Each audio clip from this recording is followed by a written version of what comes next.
demented or something. What?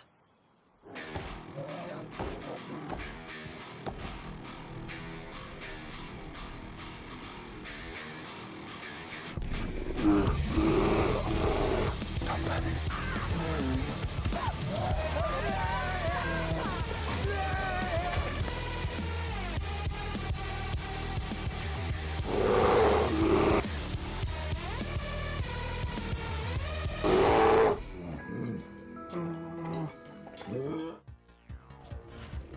Hey yo, it's me, Lucky Bastard, your Elden Ring PvP enjoyer. And today I'm showing you my Cocaine Bear inspired one-shot PvP build. Yes, you heard that correctly, the goal is to one-shot people with the Roar of Rugalia. This incantation received an extreme buff in the last patch, number 1.13, taking it from absolutely useless, one of the worst spells in the game, to able to one-shot people with the right build. And this is what this video is about, so let's check out the stats first. So I'm level 150, which is supposed to be the level you play the DLC at. My vigor is kinda min-maxed at 56 because we need a lot of stat investment in other stats. My mind is at 11, which is just adding 1 point to the standard mind of the Vagabond. We don't need a lot of FP because the Roar of Rugalia is extremely cheap. Endurance is only at 20 because our equipment is very light, and we also don't need tons of stamina because we mostly stand our ground and one-shot people. Strength I'm gonna skip for a moment. Dexterity we have 18, that's just to be able to wield the Golem Great Bow. Intelligence doesn't matter at all. Faith I'm also gonna skip, and Arcane is 45, which is kinda one of the soft caps for this stat. The Arcane scaling at 45 is very good in general. Now the reason why we are leveling Arcane and Faith is because we are using the Dragon Communion seal to cast our spell. And the reason why I skipped Strength and Faith is because in our Flask of Wondrous Physic we have the Strength and Faith Knot tier to get extra 10 points. That means our Faith is effectively 30 and our Strength is effectively 60. At these stats, our Dragon Communion seal will reach an incantation scaling of 320, and our main melee damage weapon, the Red Bear's Claw, will have 537 AR, or attack power. The second close combat tool we are using is a Beast Claw, for the reason that we can put Ashes of War on it, in this case Endure, which is sometimes very needed to be able to cast the spell while people are attacking us. During the startup of Rugalia's Roar we don't have a lot of hyper armor, so we sometimes need Endure to avoid getting staggered out of the spell. Here you can also see the talismans I'm using, all of which are directly boosting the damage of the Roar of Rugalia. Sometimes I swap the Ritual Sword Talisman for Centrina's Smile depending on the situation. The armor set we're wearing is called the Iron Rivet set, and we're wearing the Pelt of Ralva, which also boosts our Roar by 15%. And last but not least, we have to talk about buffs, aside from the obvious I'm buffing with Exalted Flesh, which boosts physical damage. I tried other buffs, but they aren't really worth it. This was without the Flask of Wondrous Physic, by the way, so we have 10 points less in our damage stats, but still enough to one-shot the Room Bear. Alright folks, strap in, it's time for some invasion footage. I found 1 or 2 clips from before patch 1.13, I already created this build a while ago, but I rather quickly stopped using it because it was very unsatisfying. As you see, the Roar only dealt like a couple, sometimes even only 2-digit damage, so it was basically just a Cocaine Bear cosplay claw build. And I quite quickly got bored of that because the claws were also very meh. But now we live in post-patch 1.13 era of Elden Ring, and not only have the claws been buffed, at least their poise damage, but also look at this Roar. Oh yeah, that's the damage.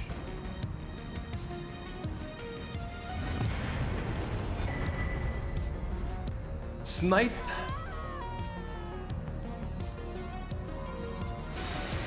It was honestly a ton of fun playing with this build and people reacted very positively.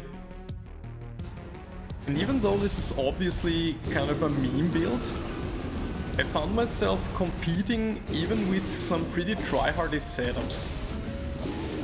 Maybe the element of surprise also did its thing. Gotcha, bitch! Just take a yummy bite of the exalted flesh, run towards your opponents, use Endure, and roar. Roar the hell out of them. And if they manage to survive, well, maybe you need to get a little lucky. But if they give you a second chance,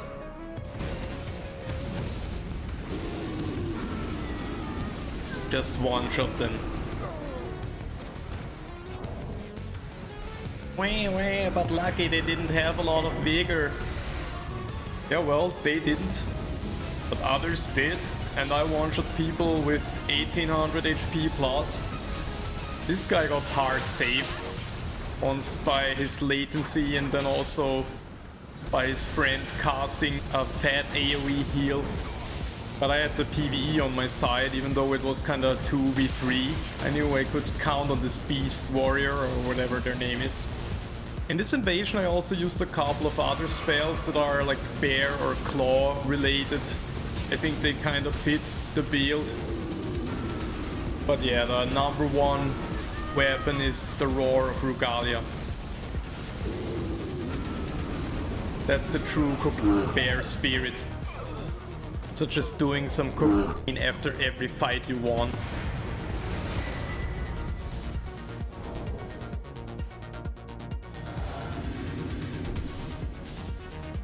This is one of those situations where the build absolutely shines. There is just nothing they could have done. Except maybe what this one guy did and just dodging really well, but chances are rather low, I guess.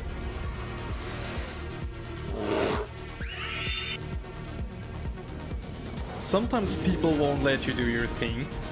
There is one thing in particular that can break your stance even when you're using Endure, and that is status effects like Bleed or Frost. Or Sleep, technically. Or Madness. They can prevent you from doing whatever, but you just have to be a little patient, maybe search for a better opportunity, and then you can do what you want to do. To the roar, to the roar, to the roar, to the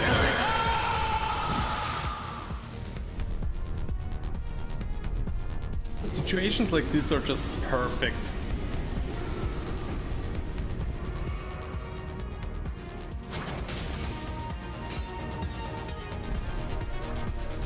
In a tight area like this, you cannot even run away from the roar.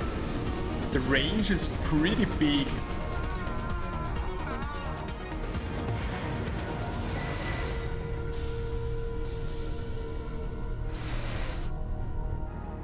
Some people, when they read invaded by Cocaine Bear, they just take matters into their own hands and, well, finish it quickly.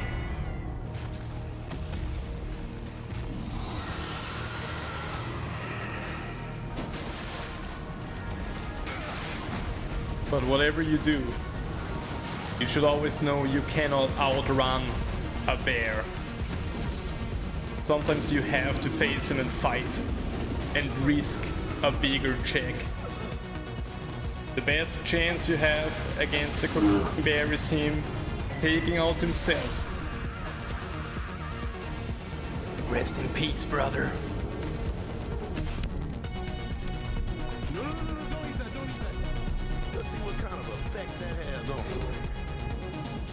After all, we're not dealing with a professional addict here. It's a wild animal. Just recently discovered the power of what is known as cocaine. Hey! Maybe you think your best chances are being friendly with the Cocaine Bear. But once he's under the influence, he doesn't know friend nor foe. And all he wants to do is eat your flesh.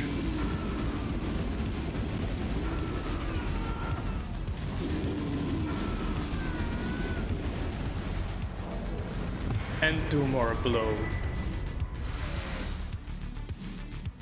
But like it or not, you must somewhat respect that Sigma attitude. The cocoon bear is making business. He doesn't care about being outnumbered. All he cares about is one-shotting people and the white stuff, so better don't get in his way.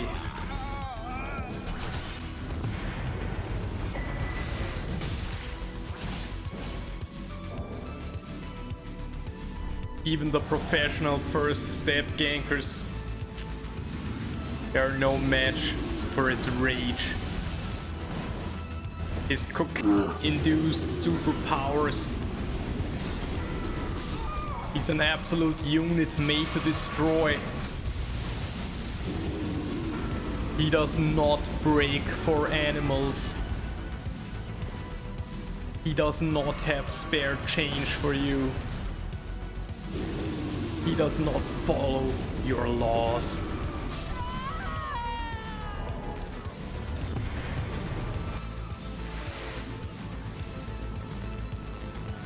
So surrender while you still have the chance, and you might just get away with your life. Or not. Depends on his mood and his hunger.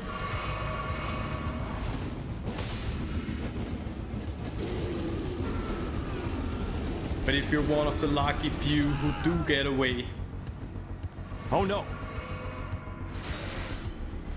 don't be stupid. Don't try to ambush the cocoon bear. All of his senses are strengthened. His mind is reaching its full capacity because of the cocoon. You can't keep up with him, and he's never alone. He does not use his power for good nor evil. He just uses it for himself. He doesn't care about your feelings. He just wants his own needs to be satisfied.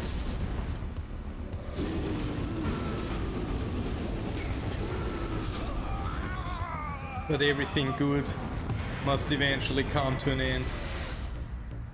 Nothing can last forever. Not even this video. Thank you so much for watching. I hope you had some fun with the cocoon bear. Maybe you want to try it out yourself. I mean the build obviously, not the... Just in case it wasn't obvious enough, I'm gonna say this here. I'm not endorsing use, so please just don't do it. Anyway, it's a fun build. Enjoy your time with the DLC and have a good one. See you next time.